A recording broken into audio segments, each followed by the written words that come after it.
What is good, Cold Hour fam? It is your boy T Raglan, joined by my boy Mateo Rico, keeping it 100 out here. And we got a special guest for you today on the Cold Hour. We got my boy Johnnie Gonzales. You want to introduce yourself? What's up, guys? And we're here to be talking about Johnnie. He is a comedian. Oh, fuck Comedian? Comedian or comedian? Comedian? No, he's a comedian coming out the IE. He's going to be talking about his new show coming up, so make sure you guys stay tuned. And Wednesday the 28th. Right around the corner. Next week. So you guys have time. Come up. Show up. It's the Cold Hour.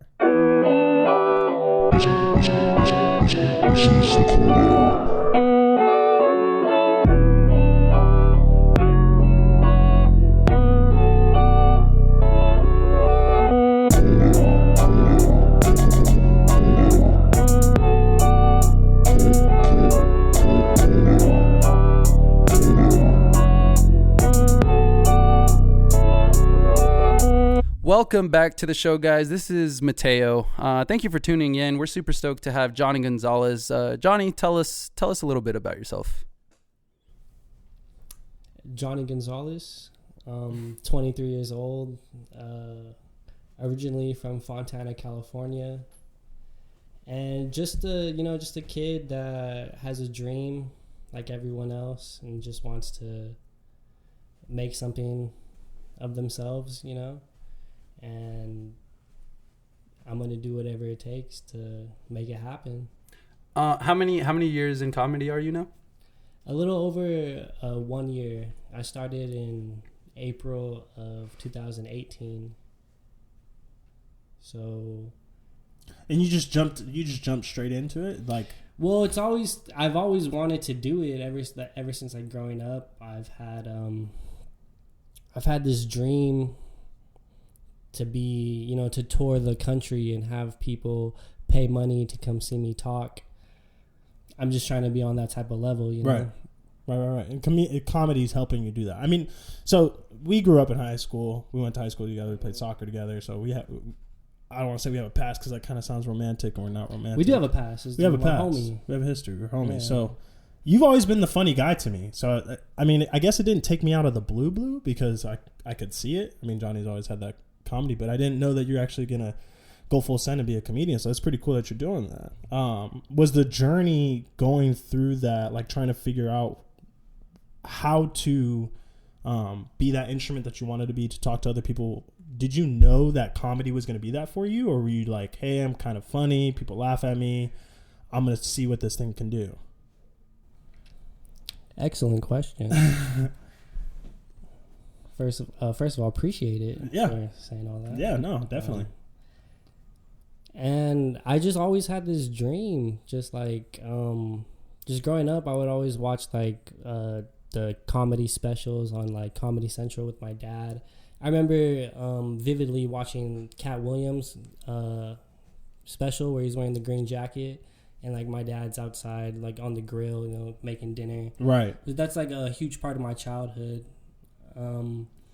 Comedy was always something within the house. Yeah, it's always a big thing in my house, especially, like, with my family. We always just, like, joke around and, like, shoot the shit with each other. No, and I know your brother, too. And so, like, I know you guys are ones to be funny, and you guys would be funny with each other. And so, like I said, the comedy thing fits. So yeah, exactly. Yeah, so it was like definitely right up my alley, and I would say I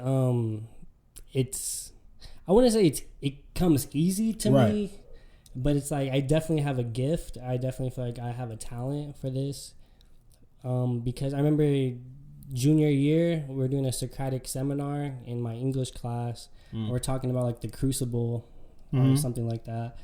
And then one of those books. That one of those books you read in high school. And then, so the Socratic seminar, if you don't know what it is, basically everyone, gets in a circle and talks about, discusses whatever the said topic is. What chapters you read. Right. And I didn't read any of it, but I'm like, I don't want to. You don't want to like. Yeah, I didn't read. Stupid. I didn't read any of it, so I didn't want to just sit there and there. Not say anything. So, I just repeated like stuff like other people said and kind of like in different ways, added on to it. Yeah, like right. Following what Wyatt said. Yeah, just tagging along. And this, and just adding on to it. And then people would laugh. Right. And they would all like laugh and it's just like, I'm not even trying to be funny. Like, I'm trying to get a good grade. I'm trying to pass. Mm-hmm. Like, but you guys are just laughing. You guys are going with. It was like, imagine if I actually tried to make you laugh. Right. Like, how would that work? Now, I've heard on like videos of like comedians talking about doing comedy and how tough that can be with like trying to make somebody laugh when they're going to see you make them laugh. I feel like it's a lot harder. It's almost like a magician doing a trick in front of you when you know they're trying to fool you. So is it the same sort of thing? Like, do you have to write jokes in a certain way to make sure that they hit, or what is it? I feel like it's definitely a lot harder because the thing with comedy, is a certain level of, the element of surprise. Right. And if you're paying money to go to a comedy show, you kind of have an idea that like these people are gonna try to make me laugh. Exactly. You know? So it is kind of difficult, but that's just like the beauty of it. It's where you find the enjoyment. Yeah, exactly. It's right. where what's really funny because right. they're expecting to laugh, and then you can make them laugh. So that's makes you feel good. Dope. And the way I write, it's kind of like that Kanye West bar I like to relate to, where he says, "I don't write my stuff, I think them." I don't write my bars, I think them, or something. Yeah, I know. He's like, I don't write my bars, I think them. So that means I forgot better shit than you ever thought of. Damn. So I'll just be at work and I'll just think of something funny. Or I'll just make myself laugh, and then Do you find those instances happen often? Like, do you find yourself laughing at your own jokes in your own head a lot? Yeah, because pretty much all my jokes are just like what I think is funny. You know, the reason why I'm writing the joke, or I think it's even a joke, is because I think it's funny. So, right. So I'll be at work, or I'll just be driving, or I'll just be doing whatever, watching TV. Right. Or I'll be hanging out with my family. You know. Right. And then something funny will come up, and then I'll just, if I'm like with people and I don't want to like kill the mood or just like leave the room, I'll like go to my notes on my phone and I'll write it down on the notes, so then I'll come back to it later. Do you feel like a lot of people question you about that? Because I find myself writing a lot, like in public personally, but do you feel like anyone like ever comes in and is like, hey, what are you doing? Like what, like asking you basically on what you're writing and how you're writing? I feel like people really don't give a fuck, to be honest. Or like when I'm in public writing stuff, I'll try to keep it discreet, because the way I prefer to write is, like I said, I'll think about the joke, and then I'll go on the voice memo on my phone, and then I'll just record my thoughts. Pretty much, I'll just be thinking out loud, just recording my thoughts, and I'll listen over a couple times. You know. Make sure I got the timing right. Make sure I got the idea right. How do you know you get timing right? Like, how do you practice that without an audience? Like, how do you know you figure it out to where it is funny? Because timing's everything in comedy. Like, you got to know when to deliver the punchline. Yeah, I would agree. How I work on timing is normally, like, when I get booked for a show, they tell me, oh, you're getting booked for 7 minutes, or you're getting booked for 5 minutes, or you're getting booked for 3 minutes. So you pretty much know beforehand how long your set is gonna be. So, like, if I'm getting booked for a 5-minute show or a 5-minute spot, I'll write the jokes, and I'll write all the jokes I want to put together, and I'll say it and make sure it's within the 5 minutes. You got know? it. Yeah, got and it. Then what's the longest show you've done? Like. Longest show, probably about like 7 minutes. Yeah, I started off doing 3 minutes, and then you move up to 5 minutes, and then you move up to 7, and then eventually 10, 15, 20, 30. I didn't know it started so low. Yeah. That's interesting. Yeah. But then you think about it, like, that's pretty long. It's usually like open mic nights. Okay. Bring your best 3 minutes, and then you get 3 minutes to go. How many shows have you performed at so far? Like, roughly, if you had to give a So I started over a year ago. I've been doing like at least one show a month. Wow.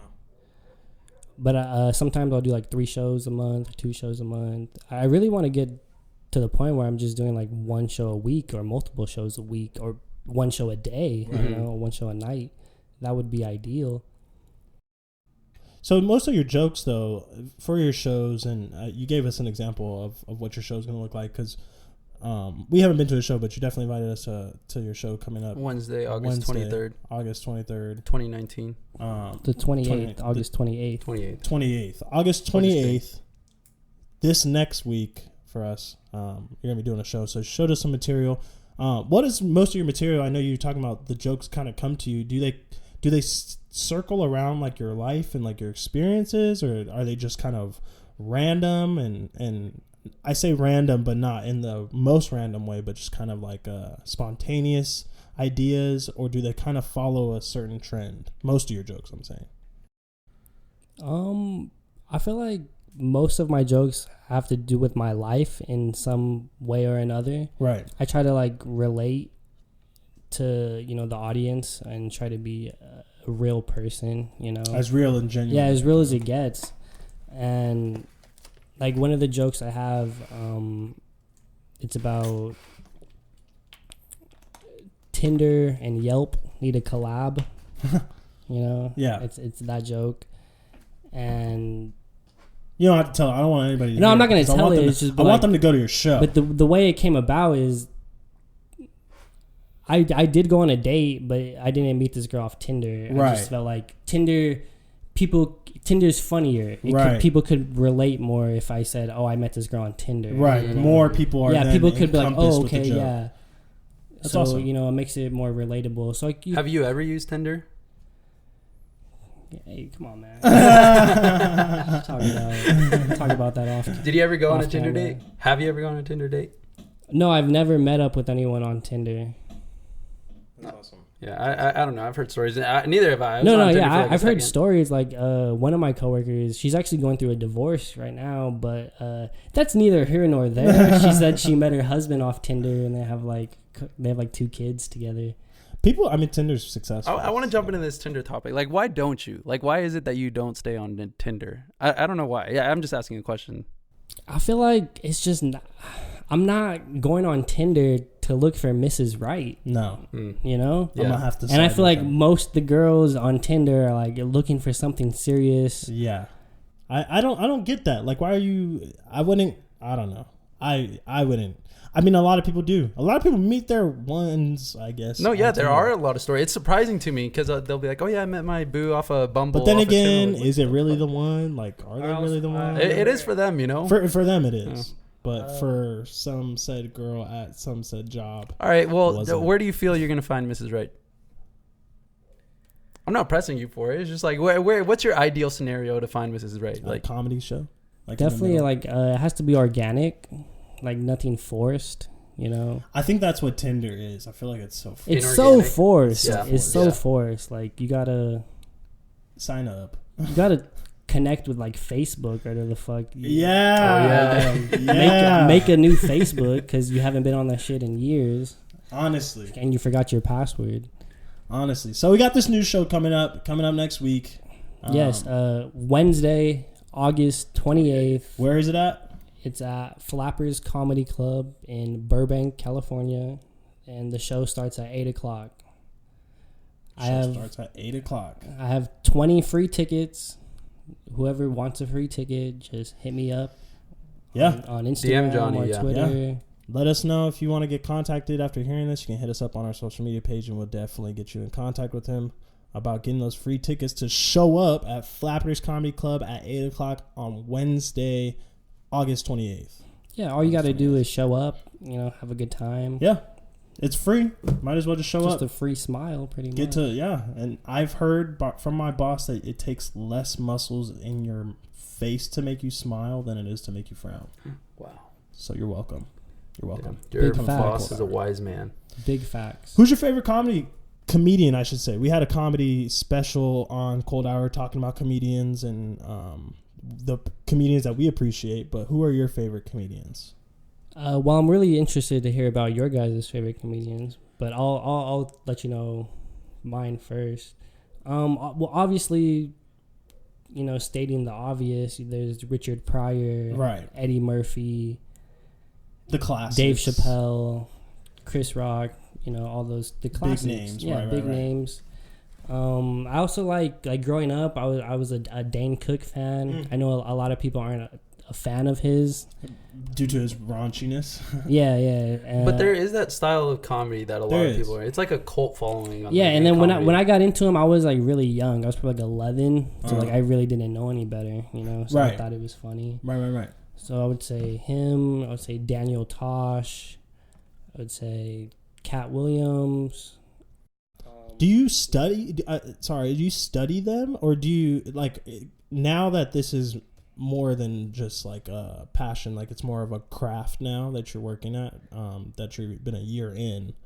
Do you find yourself like looking back to them and trying to portray them in a way when you're doing your comedy sketches or not sketches? I'm sorry, performances or shows. I'm glad you bring that up because the one comic who I do try to I wouldn't say copy or mimic. I would say like kind of just like relate or do the same style. Right. His name is Gerard Carmichael. He's probably my favorite comedian right now. Right. Not a lot of people know about him because he doesn't have Netflix or he doesn't really have social media. But he has a couple of HBO specials, and he has. I've heard of him. Yeah, he had a show on NBC called the Carmichael Show. Is that the guy? Is that the same guy that interviewed Tyler? Was that? Yeah. That's him. Okay. Yeah. See, he does stuff like that. He did an interview on Tyler the Creator. Fuck, I need to look into him. Yeah, and then he's also on. I don't know if you've seen the Shop.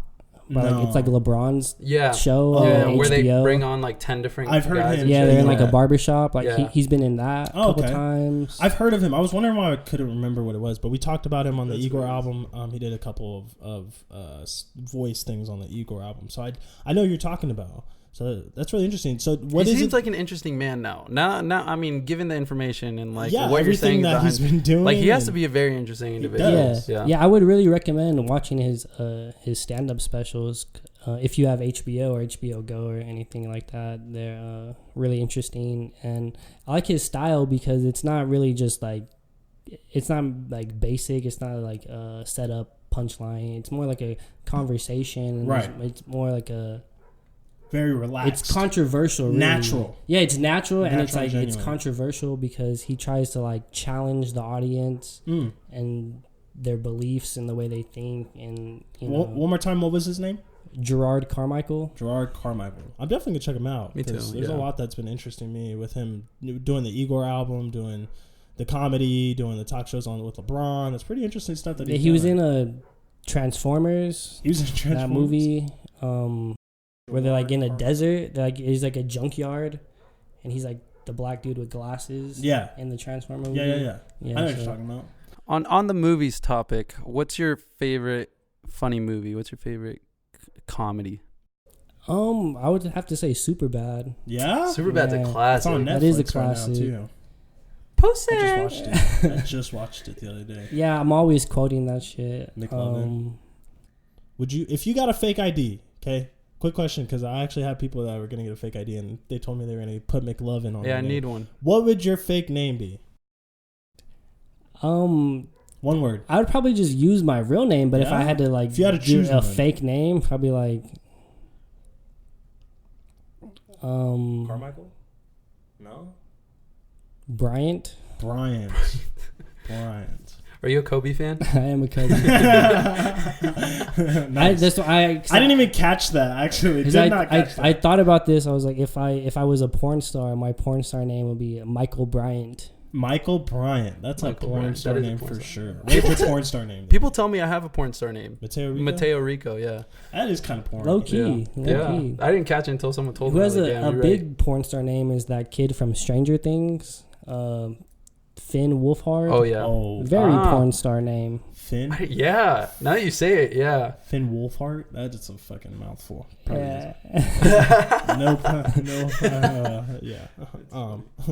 Anyway. But yeah, that's dope that you're doing it. It's really interesting that you're doing it. What would you say is the most challenging thing so far on this journey that you've been on with comedy? I would say the most challenging thing is just getting out there, really, just getting booked for more shows. Like, you could do all these open mics, but the really thing is you want to get booked for shows, and that's what I did. I got booked at Flappers Comedy Club. I kind of have like connections with them, so they book me like once a month, right? Sometimes more. And my challenge is I want to start going to other comedy clubs and getting booked at other venues and stuff. What and who pushed you to go out and do that? Because that, I mean, and I was telling you before the show that I have a business centric like mindset. Like, I like to work on projects, and I've let you know that like I've failed at a lot of projects, but part of those failures have taught me that like you have to go out and get your own. Like, you have to go out and network with people and do that. But I didn't learn that on my own. It was someone that like you gotta do it. You know, like you have to go out and make something happen on your own terms. No one's gonna do it for you. What in yourself, or who told you that that's the method of doing it? My friends, I think it's his cousin. His name's Victor. He did stand up too, but he doesn't do it no more. My first time doing stand up comedy ever was at the Ontario Improv, right there by Ontario Mills. I did the amateur night. Oh, that's dope. Just a 3-minute open mic. They got to pull your name out of a hat, and if they pull your name out, you get to perform. Oh, that's sick. And if they don't, then you don't Just go perform. on. How nervous were you waiting for your name to be pulled out? I was pretty nervous because, like I said, that was in April, and I already made up in my mind in like September of 2017. I was like, I want to do this. I told my dad, I was like, I'm going to the open mic in September, and this was like in August of 2017. So I already knew in my head, like, I want to do it. I just got to go do it, right? You know? Commit. Yeah, exactly. You just got to pull the trigger and rip off the Band-Aid, you know, and just fucking do it. That's awesome. If you were to go back a year ago before you made this decision of being a comedian and actually doing it, what's one thing that you'd probably tell yourself? Like, just going a year back. I would say just don't stop. Just keep yourself in it and just be you and just don't stop. Just only you could stop you. Yeah, that's what's up. Pretty much. You know? 100%. Who and how many people have told you that you can't make it, or that have zero belief in you? I mean, no one has told it to my face. No one has said that, like, those exact words to my face. Have you felt it? Have you felt like a vibe where someone I've kind of like felt like, oh, you don't support me, or I kind of felt like that vibe, like if you only come to my show if it's convenient for you, like, because like I said, I get booked in Burbank a lot, so it's like, you know, LA area. And a lot of people will be like, oh, that's too far. That's too far. Like, it's not even that far from here. It's not that far. What is it, like a 30, 40-minute drive? Like 40 minutes. That's like not if bad. there's traffic, like an hour. There's a good amount. But it's a Wednesday night. Exactly. Yeah. Is it usually Wednesday nights? No, I've performed on like Saturdays, Sundays, Mondays, Wednesdays. Just depends. What about Fridays? I've done Fridays, yeah. Okay. Just checking. Well, I'm definitely going to be there at this show. For sure. I think you have work that I have school. night. You have school that It's my night, second day of school. I'll be there. It's my day off, so I know that I've been saying that I'm going to be there. So I'm definitely going to come out there. Cold Hour will be there, so definitely check us out. I'm down to give a shout out, some signatures if you want it, some pictures. You're welcome. Hell yeah. On that note, let's drop in a quick little snippet of Johnny's performance, and yeah, we'll be back right after this little snippet. Years ago, I used to work at this restaurant, and one of my coworkers bought me a knife, which I thought was weird because, like, I hardly knew the guy at the time. He just bought me a knife. I guess something on my face just says, "You need a knife." It was weird, but because, you know, this dude's like, he's like 10 years older than me. He rides a motorcycle that he always talks about, but no one ever seen him ride it because he has a DUI. I walked in on him one time in the keg room. He was like chugging a bottle of Jack Daniels. Jesus. And then he goes to me, "You didn't see anything." I'm just like he's that guy, you know? Were we all familiar? Like, I didn't see anything. Like, I'm pretty sure I saw a cry for help. But nevertheless, I love the knife. I love it. Like you said, I have it on me right now, so don't be trying to run up on me. Keep that thing on me. So, I love the knife. I take it everywhere. When I first got it, I drove out to downtown LA and I paid a homeless guy like $20 to let me stab him. I know. He's only asking for $1 though. So it was like, I gave him an offer he couldn't refuse. I had a dream the other day that somebody was using my photos to catfish people. And when I woke up, I was mad, like pissed. Like I woke up sweating. Have you ever woke up sweating? Yeah. But then I thought to myself, like, who the fuck do I think I am? Like, I barely get like 50 likes on Instagram. That's not a lot. And we're back. I hope you enjoyed that little snippet of Johnny's material. Hopefully that you guys can check him out again. That is at Flappers Comedy Club at 8 p.m. on Wednesday, August 28th. Again, Wednesday, August 28th at Flappers Comedy Club. We got my boy Johnny Gonzales performing at 8 p.m. Make sure you guys check him out. He's got some free tickets. Let us know if you guys want some. We'll hook it up. We'll definitely hook it up. Definitely. So I know there's some struggle in booking some shows, and it might be tough from time to time. So tell me about how the experience is of just actually like booking a show and booking your first show. How'd that whole experience go? It's actually a crazy story. Like I said, my first time ever doing stand-up was at the Ontario Improv at the amateur night, and they do that like the last Tuesday of every month. So every month you could go and do your little 3 minutes or whatever. So I went in March to go do it. This is March of 2017. March of 2018. Okay, last year March. Okay. Yeah, March of 2018. I went to the open mic night and I put my name in the hat, and I didn't get called. Like I was ready. I thought I was gonna do it, and I never got called. And sometimes it works out like that, Right. There's nothing you could really do about it. So I went back next month and did the same thing, put my name in the hat. Right. At this point, you've decided that you want to do comedy. At this point, yeah, I decided I want to do it, and like I just need stage time. That's really all you need is stage time. The opportunity. The exposure. Yeah, exactly. Just first of all, I just wanted to see if I could do it, like see what it's like. Just like what's the vibe like up there? Like what do the lights look like? Can you even see the crowd? Like I just had all these questions that I wanted to find out. So I go to the open mic in April, and I do good. I feel like I do good, and I do 3 minutes, and then I tell one of the other comedians that's performing, I tell him, "Hey, can you record this for me? This is like my first time ever. Can you just record it for me?" And he's like, "Yeah, I got you." So then I do my set, and then I get off, and he gives me back my phone. He's like, "Was that your first time?" And I was like, "Yeah, it was like my first time ever." He's like, "Dude, you're gonna do great."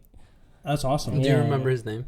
His name's Paul. Shout out Paul. Yeah, shout out to Paul. Paul what? Because I know a comedian named Paul, and he's local too.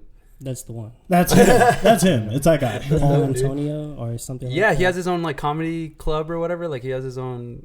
I know he has like a couple other comedians that he works with. Yeah, we used to work at the same restaurant back in the day. So like I knew he did stand-up, but I really didn't think anything. Yeah, bro, I know it. him. He's the shit, yeah. Yeah, I know. We met him. Wait, didn't you guys... I know you guys actually met. You guys met at the fucking State. Did we? Yeah, he went in one time, and you were talking about how you were saying what's up to a homie, and you saw my homie, and I was like, oh yeah, that's the guy I do the podcast with. Now I just remembered. Sorry about that little interrupt. Okay, continue with your story. Sorry, Paul. Shout out to Paul. Shout out to Paul. Yeah, so he's like, "Oh, you're gonna do great." And I'm like, "Oh, really? Thank you." So like, the show ends. I go home. I call my dad. This is still in April of 2018. It's still April of 2018. Cool. Like I call my dad. I send him the video. I'm like, "Yo, it was good. It was so much fun. I had a great time." So then I send the video to my dad's friend Victor, and he used to do stand up. Same day. This is the same day. This is the same day. Yeah, Okay. It's a Tuesday, and then so Victor gets in contact with me that night. He's like, "Hey, let's go to auditions at Flappers Comedy Club. They have it every Wednesday night." This is the same Flappers Comedy Club that you're performing. Yeah, at the Wednesday, same comedy club that I'm August performing this 28th. Wednesday. So yeah, so like a little over a year ago, I went to the audition night they have, and it's like it's like a 5:00 show. Right. Wednesday afternoon. There's only like people that are trying to audition, and like the club bookers are the only people there. Right. Yeah. So the very next day, I went to go do the same jokes, the same set, Right. and then they make everyone leave their name, number, and their email when you sign up, and they say, if we like you, we're gonna book you. Where do you prefer to get booked? Because they used to have a comedy club in Claremont as well. Oh, okay. So they're like, do you want to get booked in Claremont or Burbank? And I was like, let me get booked in Burbank, because that's where, all the studios are out here. Everybody's out here. It's closer to LA. Yeah, exactly. I don't want to be in Claremont. I mean, Yeah. Claremont's nice. It's closer to home, but Trying to blow up. yeah, I'm not thinking about.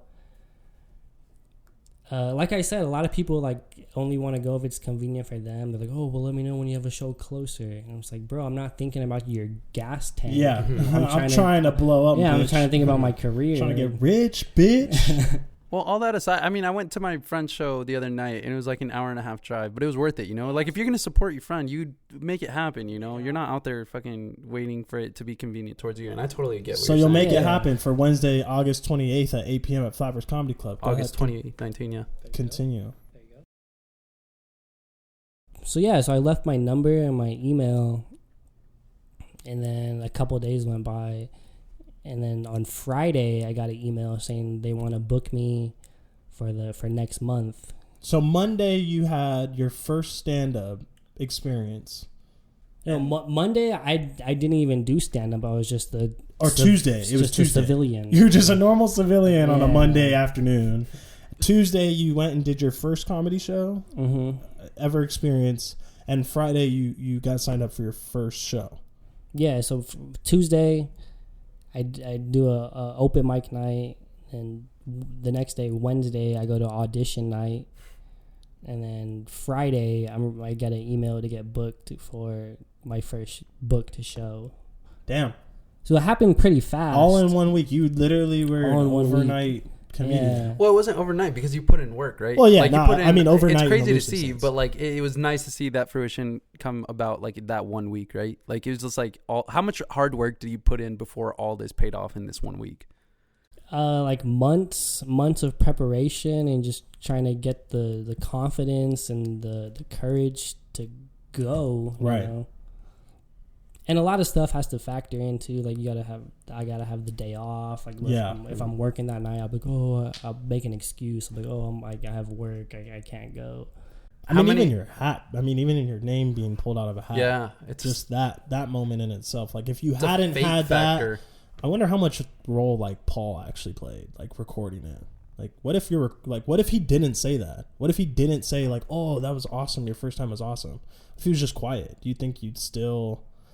I feel like I definitely appreciate him, Right, for being there and saying that, but I feel like I still would have had the confidence, knowing that I could do it. I could really pursue this. I really have a talent for this in its whole entirety. I get you. How did you overcome your own self-doubts? Because overcoming that come up is like somewhat difficult. So what did you do yourself that like pushed you to understand that this is what's going to keep me going? To be honest, I would watch a lot of Kid Cudi interviews, and like there's a lot of stuff like that, like a lot of motivational stuff. I listened to the Kendrick Lamar EP a lot. If you've never heard it, I would recommend. I think it's his best. Which one? The Untitled one? No, Kendrick Lamar EP. It's before Overly Dedicated and before Section 8. Was it the one that he dropped? It wasn't his Lil Wayne's cover one, not the C4 mixtape, right? No, not that one. It's the one after that. It's after that. It's called the Kendrick Lamar EP. It's like a black and white cover. He's just like sitting with a pen and notepad. I think I've seen the cover, but I probably heard one track. I'm about to check it out. There's a song called Determined, and I would just like listen to that song all day, every day, and just really get inspired and really be determined to make this dream happen.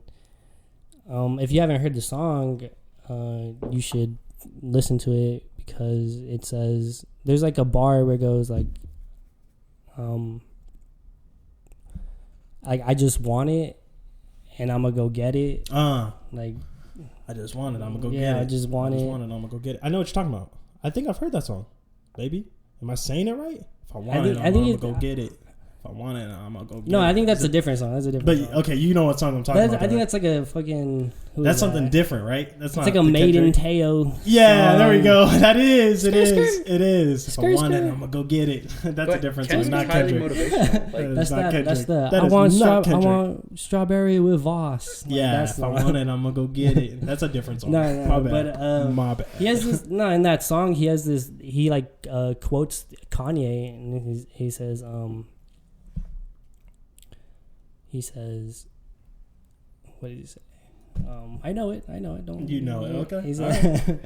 He says like, me and my girl split a bucket of KFC, and all I think is, wow, are these people really that much better than me, baby? And then he goes, oh, I'm balling on an airplane. Yeah, it's from that. Yeah, it's from that Kanye song, but like he like samples clips those it lyrics. and then changes he like else? Uses those lyrics. So he's like, and then he says, and she goes, huh? He said, so I repeated what I said, and he said, boy, shut up. You know you the best. Just keep doing it. Just as long as you keep you in it. So that's really, I just like took that and got inspired. I was like, I am the best, at this shit. If you guys don't believe me, it's okay, because I believe in myself. It's awesome. So, but I just got to keep doing it. Like, like I said, this has to be nonstop.